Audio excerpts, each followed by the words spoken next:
It's on. Good morning, everybody. My name is Bill Shorten. I'm the Federal Minister for the National Disability Insurance Scheme, amongst other matters. I'd like to acknowledge that this convention centre, this expo for people with disability and service providers and their carers, is being held on Gadigal land. I pay my respects to the Gadigal people of the Eora Nation. I also just first of all want to acknowledge all of the people with disability who are here and all of the people who care for them, provide services and who love them. I'm here today to make a few remarks about the National Disability Insurance Scheme. But I always like to give a talk by starting off with a little bit of history. 10 years ago, there was a decision, finally after several years of grassroots campaigning, to create a National Disability Insurance Scheme. In fact, it was on this day, only 9 years ago, in 4 trial sites across Australia, under then Prime Minister Julia Gillard, that the NDIS started to deliver its work. But I want to take you back to a little bit more history, just in those years before the scheme starting. Kevin Rudd got elected at the end of 2007, and he made me the Junior Minister for Disabilities. And I thought, as a union rep, which is the job I used to do before I went into Parliament, that I'd seen unfair treatment, and sometimes I had. But in 2008 and 2009, nothing prepared me for witnessing the systemic second-class exile in our own lucky country of people with disability, profoundly severely impaired people in particular, and their carers. And what used to happen in 2008, 2009, 2010 is that the only way you could get resources and support was you had to be in crisis.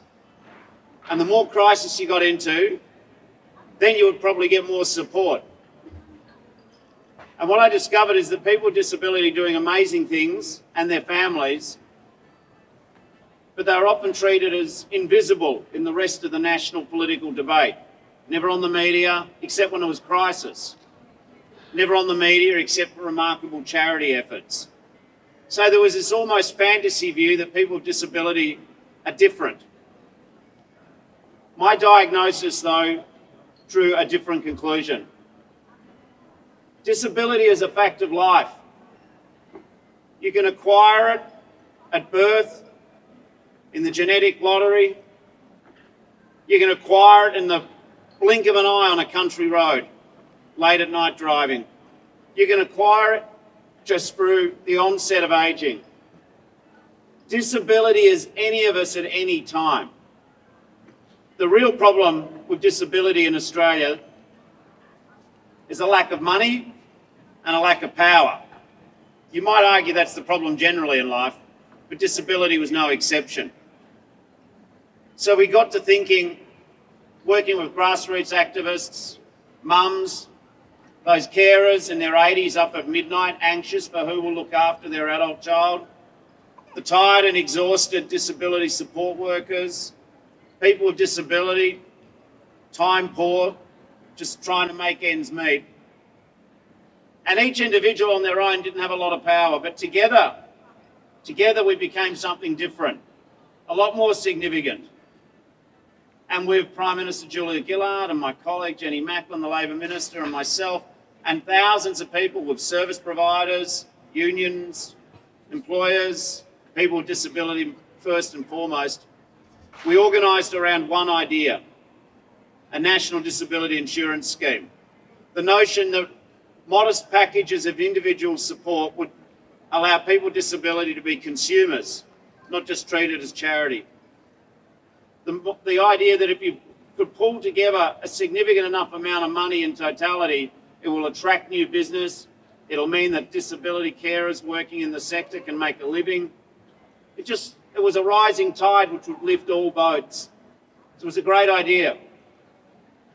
And in 2022, when we look at the wasteland, which has too often been Australian politics since the start of this century, the NDIS is an exception. It's genuine change, grassroots change, and a bit of political change. But now there's been an election, Anthony Albanese has been elected Prime Minister, and we come back into government. And I've got the privilege to coming back to the thing I'm probably most proud of in politics, which is the NDIS.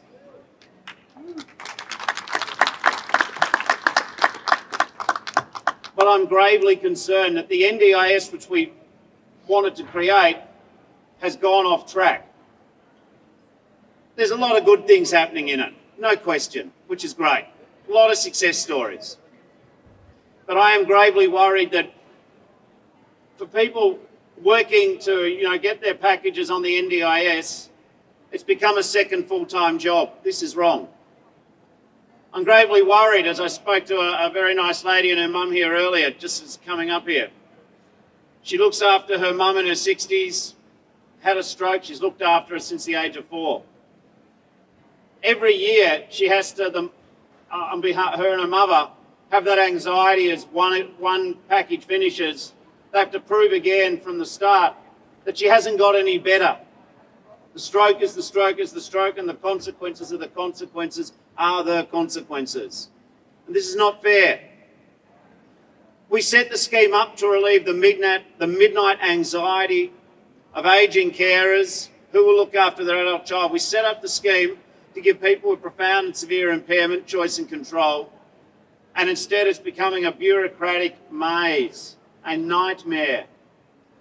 So now we form government. The very first thing that we've done is I've met with the medical experts, with stakeholders, with government agencies to make sure that COVID preparations are up to scratch. COVID's been a nightmare for people with disability. Some people act as if it's over and the hoons, you carry on and, bag the vaccines and all that. But for a lot of other people, they still can't leave their home. They've had workforce shortages, isolation. It is scary. So we want to make sure that never again are people with disability at the back of the queue. But the next thing we've been doing is we want to get profoundly disabled people out of their hospital beds into the proper accommodation. We want to stop the log jam, the traffic jam. We also want to tackle the legacy cases in the Administrative Appeals Tribunal. 4,500 people on the NDIS are currently in court. They've had to take the government to court to sort out home mods, assistive technology, unfair cuts, massive cuts in their packages. So we're going to blitz those waiting lists, because you shouldn't have to have a lawyer to sort out a government package. We're also starting to talk about how we get pricing right. We've already announced increases in the price guide, which will make sure that disability carers get their pay rise, but it doesn't take away from the number of hours a participant has in resource to allocate. And we're going to have a conversation about making sure that the big field of unregistered providers have minimum standards of quality, that they can't just send in invoices and no one ever checks them.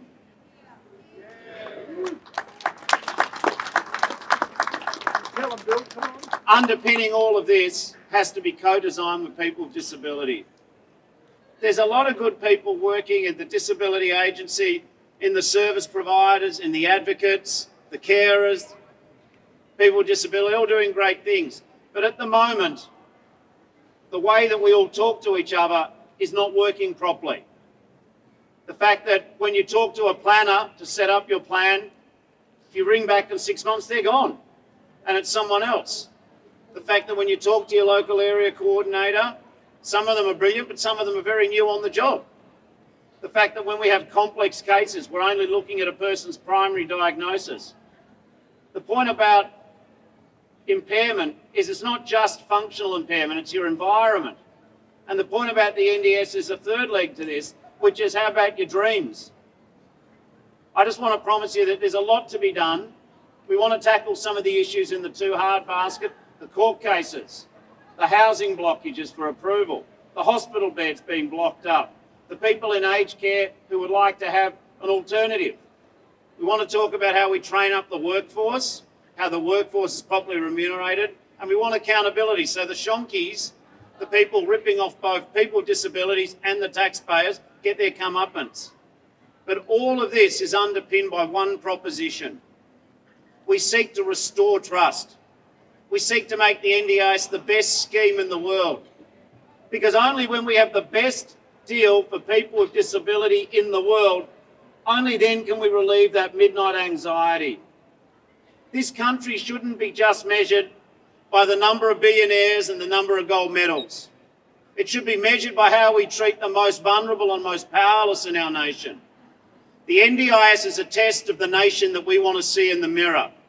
It is a test of the nation we want our kids to see. Disability is a fact of life, but if we put barriers in the path of those with disability, we're actually saying to our kids that we're not as smart as we think we are. We're saying to our grandkids we're not as generous as we think we are. So friends, it's great to be here with you. It's great you're doing this. The stories, the connections are so important. The good news needs to be heard. The good news must be heard. But most of all that I want for people with disability, the people who love with them, the people who work with them, is hope. Hope is what gets us out of bed. Hope is what drives our dreams. The NDIS should be a vehicle of hope. Together, let's put the hope back into the NDIS. Thank you very much for listening.